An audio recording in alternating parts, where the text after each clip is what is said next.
What's up guys, Everything Apple Pro here, and it's that time of year again. Time to compare every model of the iPhone ever made in an ultimate speed, camera, and everything else comparison.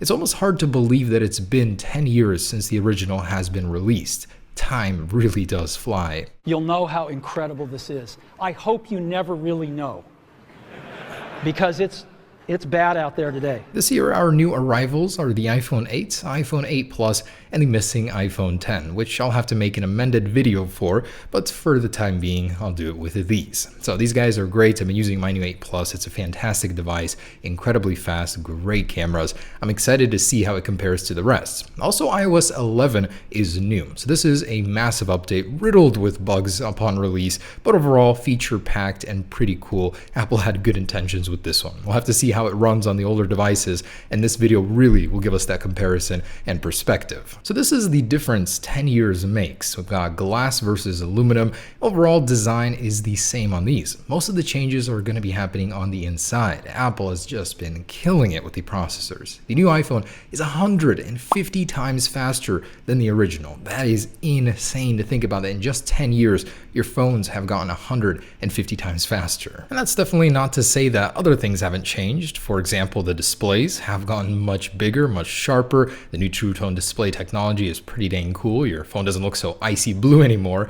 And overall, this is our entire lineup. This is the 10-year span that Apple has been making iPhones. It's a bit staggering working with 17 phones for this video. So this took a gargantuan effort of editing and filming to make this happen, not to mention all of the devices themselves. But I'm excited to see how do these compare in a speed test comparison. So we're going to be starting off with something a little bit more simple, something that may not matter to you guys as much, but I wanted to see out of all of these devices, which one turns on the fastest. So I know we don't really turn on our devices that often, but when you do, and you're in a pinch, you need to make a phone call or something, which one will be there for you first? So first off, I just wanted to mention that powering these things on, I can't even do the slide to unlock shot anymore. That was so famous in my earlier videos, but no matter, I still had to make it work somehow. That will be coming back with the iPhone 10 anyways.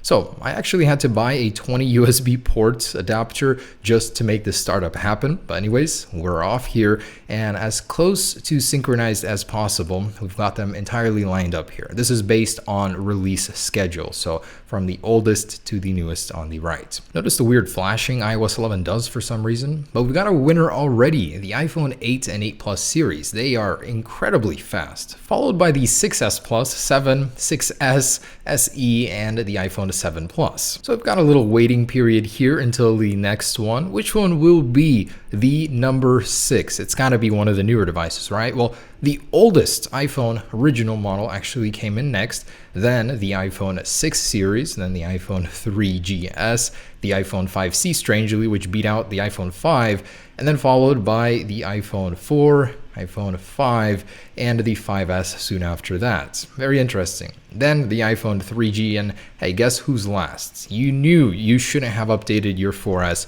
Yes, it is the slowest of all of these on the iOS 9 update. All right, so that is the startup test. The 4S is the loser here, with the new 8 and 8 Plus being the winners. Next up, let's go ahead and take a look at some benchmarks. And this is getting very hard to display, so I had to improvise, give you a perspective graph here. These are with the exact values input.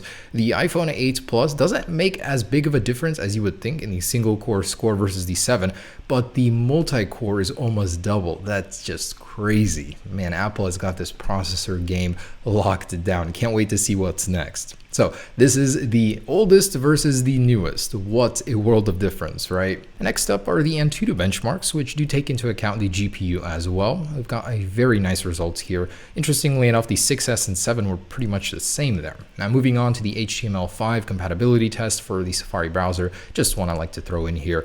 A pretty linear result. iOS 11 is the same on all devices. And with all app switchers cleared, I wanted to run a synchronized opening of the camera application happening now. The iPhone 8 and 8 Plus weren't first, beat out by the Jewel, the iPhone SE. So there is the speed portion of this video, but I didn't want to end it there. Of course, the newer iPhones were faster, but surprisingly, iOS 11 did significantly slow down a lot of the existing iPhones. So you shouldn't always update just right away. Anyways, I wanted to continue this video and do several other tests like a sound output test. The iPhones have gotten rid of the headphone jack, but in its place they have some incredible stereo speakers. So in decibels, I went ahead and measured the sound output of all of these speakers on the iPhones, and of course the newer iPhones were louder. Apple was not kidding. The iPhone 8 and 8 Plus are so incredibly booming, the best speakers I've ever heard on a smartphone. And next, a heat output test on the hottest point of the iPhone during Antutu benchmarks, a time when the iPhone really struggles. The iPhone 7 and 7 Plus were the hottest of the bunch, with the 8 and 8 Plus coming just behind. In a test I just recently started, the Touch ID unlock speed test. Even though Touch ID hasn't really gotten better since the iPhone 6s, still like to see,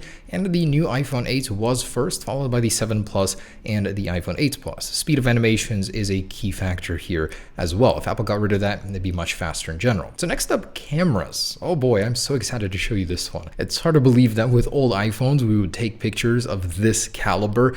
Wow, that's just terrible. But it started slowly getting better, especially in low light. Apple started focusing on that with larger apertures on the iPhone. You can make out more detail, more color in this sign, especially on the 8 and 8 Plus. Wow, it is just incredible what kind of detail you can get from that. In actual comparison with the original iPhone, wow, what a difference. I was stunned when I saw this. 5 megapixels versus 12 with huge improvements on the low light. Now, directly comparing the first video capable iPhone, the 3GS, with the iPhone 8 Plus in low light environments, wow, the video looks amazing on the 8 Plus. Well, you still do get a lot of noise, but you can make out so much detail that you cannot on the 3GS. Not to mention the motion blur is just awful on a 30 frames per second video comparing it to a 60 frames per second. There's also the matter of optical image stabilization, which will only be getting better with the iPhone 10 with dual optical image stabilization, but wow, the color, clarity, and everything in low light is so much different. Now, in an actual well-lit shot with a lot of color, I was able to get some pretty impressive results even on the older iPhones, but just that much better results on the newer ones. The colors, the fruits, they just start popping more. Did I just say fruits? My vegetables. Yeah, you do get a huge difference here. Comparing it to the original, not as drastic of a difference as the low light shots, but still, it feels really muddy, really blurry comparing those. But this is in the daytime, as you guys can see. The differences are staggering. You can actually tell what color these are accurately. Getting in real close can actually focus and give you a good idea of what's going on. It is incredible what kind of a difference there is between these. Alright guys, so there it is. That is the comparison of every model of the iPhone for the past 10 years all in one video. 17 iPhones. Oh my goodness.